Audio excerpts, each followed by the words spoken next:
Hello and welcome everyone. My name is Muhammad Kadusha bin Muhammad Ismail from Group 2 in IWP.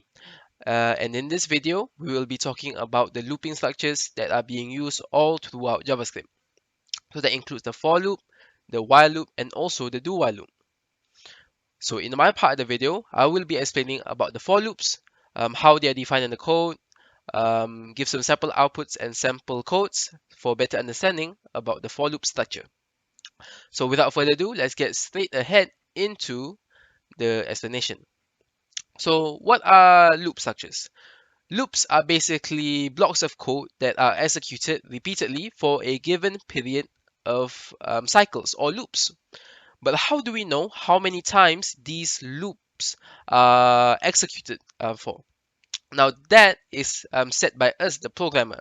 And in this video, I will show you how we actually set those conditional statements to ensure that the block of codes repeatedly run for the exact amount of time that we want the load to be, that we want the code to be looped for.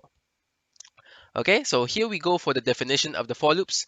So here we have the pseudocode of the for loops. It's a bit harder to understand, but basically it means that it has a control variable here, which might be something like a s. And then the control variables starts with value s, increments by value I each time round the loop, and finishes when the control variable reaches the value e. So that is basically what it means here.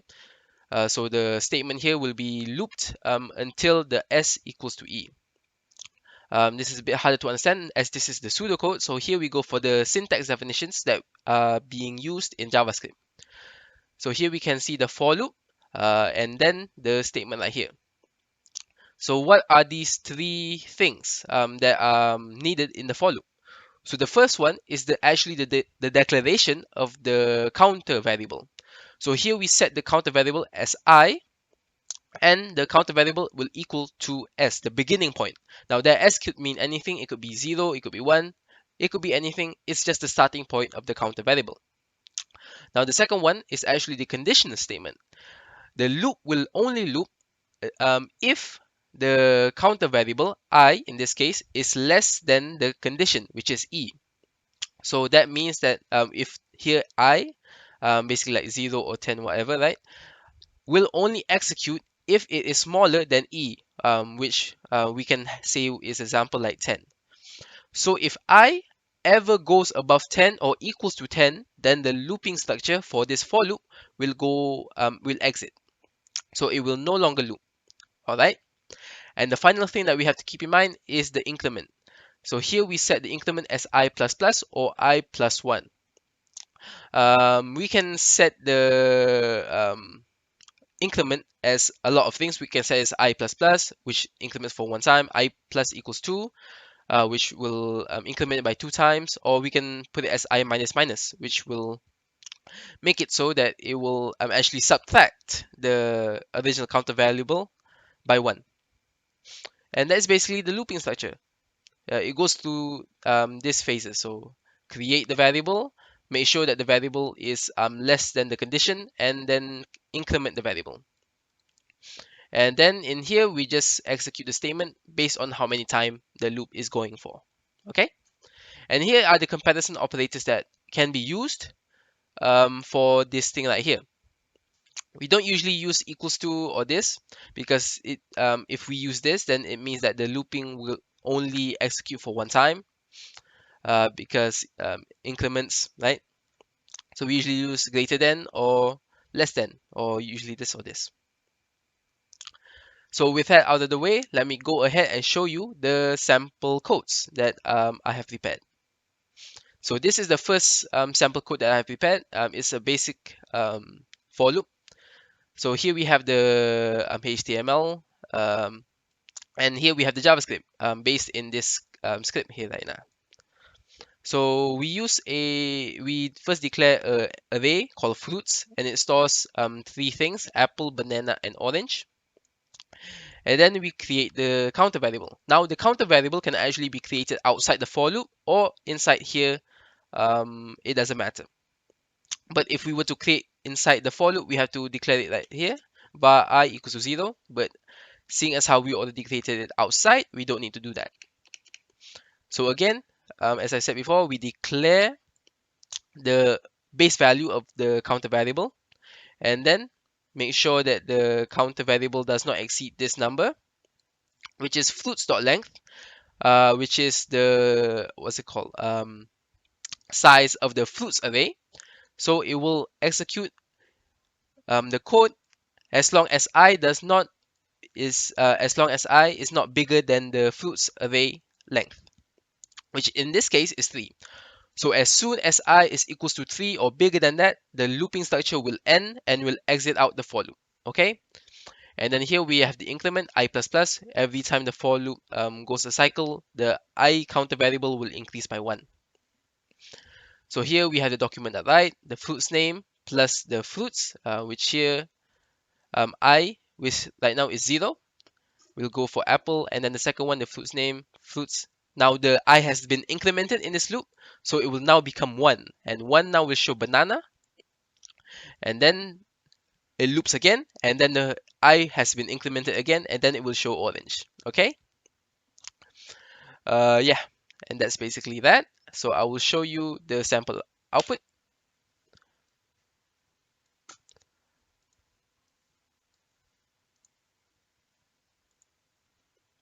Okay, as I stated before, here it is. So it goes for the for loop, it goes for 3 times. It sees that the I is now equals to 3, so it will exit out the for loop and go show the total of fruits. Alright, so here as I said, apple, banana, orange, it accesses the array using the counter variable right here. Okay, so now I will show you the second sample code that I have prepared for the for loop structures. Alright, so here again we have the HTML things and then the JavaScripts. Okay, then again we create a counter variable called count this time instead of I, and again outside of the for loop. And then we create a variable called table, which is equals to the integer 3. This is because we actually want to make a multiplication table of the number 3. And in that multiplication table, we will want it to execute for 12 times. So to make sure that it loops for 12 times, we have created this for loop here. So we will go one by one again. So here, the declaration of the counter variable. So count equals to 1. It doesn't necessarily have to be 0. It can be whatever number we set it as the base. So in this case, we actually will be using 1. Okay, and the second one is actually the conditional statement for the for loop. So this means that the for loop will only execute if the counter variable is less than or equals to 12. Now, if you notice from the previous example, it uses the less than sign, but in this case, we use the less than equals to. This is because the current counter variable is using the number 1. So to make sure that it actually loops for 12 times, we want to use less than or equals to 12. Yeah, to make sure that it loops for 12 times. And then finally, again, we have the increment of the counter variable. So this will make it so that each time the for loop is ended right here, it goes for the second round, it will increment again. And then the third round, increment again, and then so on and so forth. All right. Okay, so basically in this statement within the for loop, we have the table number, which is 3. It's always 3 because we want to make the multiplication table. Multiplied by the counter variable. So here in the first looping statement, it will be 1. And then it will equals to the table multiplied by the counter variable. So then it will loop and loop and loop. So each time the counter variable will increase by 1. So here will actually become 2. And it will become 6 right here because 2 times 3 equals to 6. And then it will loop, and loop based on the counter variable until it has looped for 12 times. And then finally, when it has finished looping, and that is when the counter variable is equals to 13, because in that case, it is no longer equals to 12 or less than 12. And then it will document the line end. Okay, so here I will show you the sample output. All right. So here, as I stated before, multiplication table of 3, and then the looping structure, which executes for 12 times, and then it exits out and calls the end. So here we can actually see the counter variable incrementing with each for loop iteration. So the first one is 1, then 2, 3, 4, 5, 6, 7, 8, 9, 10, 11, 12, and that has looped for 12 times. And after this iteration, it sees that the counter variable is actually 13. So in that case, the for loop will exit out, and then it will display out the end. So that has basically been my presentation about the for loop statements and control structures that are being used in JavaScript. It is very similar to other programming languages such as C and C++. So if you already have knowledge from those previous languages, you can definitely transfer that information to JavaScript. So thank you very much. Hopefully I have explained everything quite well in my part of the video. Hi, my name is Eugene Ho Sing Yi, and I'm going to do the introductions about the do while loop and include the both example. The first is the do while loop, and also called as post conditions loop. A post condition loop, as the name suggests, executes the statement within the loop at least once. When the condition is encountered, it is evaluated. As long as the condition relates to false, the statements within the loop are executed again. When the conditions relates to true, executions will go to the next statement after the loop. When coding a post-conditions loop, you must ensure that there is a statement within the loop that will at some point change the end conditions to true. Otherwise, the loop will execute forever. In pseudocode, the post-condition loop is written as repeat the statements until the specific conditions. In syntax definitions, it is do the statements while the conditions. So we'll go to the example of do while loop.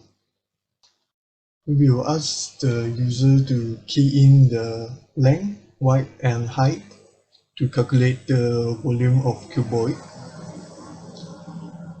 So the while, when after the users key in, it will ask the users, do you want to continue? And while the user click yes, he want to continue, it will repeat again the do. And the users can key in again the length, width, and height of the cuboid, and it will calculate a new volume of cuboid.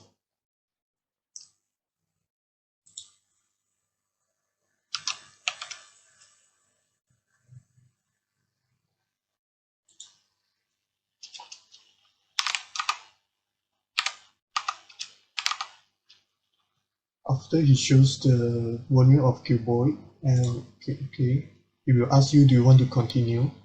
When we click OK, it will repeat again the do.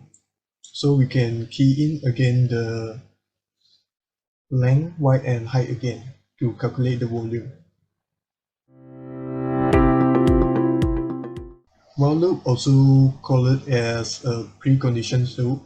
Preconditions loop, as the name suggests, evaluate the conditions before the statement within the loop are executed. Preconditions loops will execute the statement within the loop as long as the conditions evaluates to true. When the conditions evaluates to true, executions will go to the next statement after the loop. Note that any variable used in the conditions must not be undefined when the loop structure is first encountered. When coding a precondition loop, you must ensure that there is a statement within the loop that will at some point change the value of controlling conditions. Otherwise, the loop will execute forever. In pseudocode, the preconditions loop is written as while the conditions, and it will do the statement and while. In the syntax definitions, it is while the conditions and it will do the statements. So we go to the example of for loop.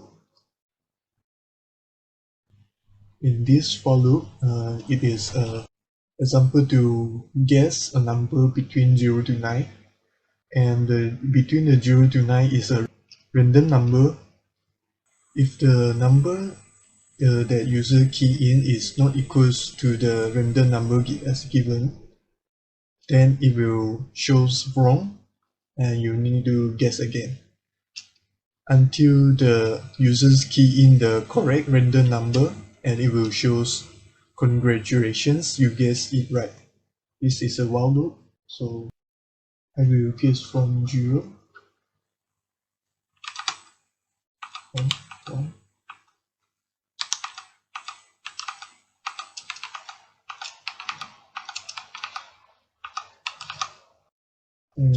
And when we guess the right random number, it will show the congratulations, you guessed it right, and it will stop the loop.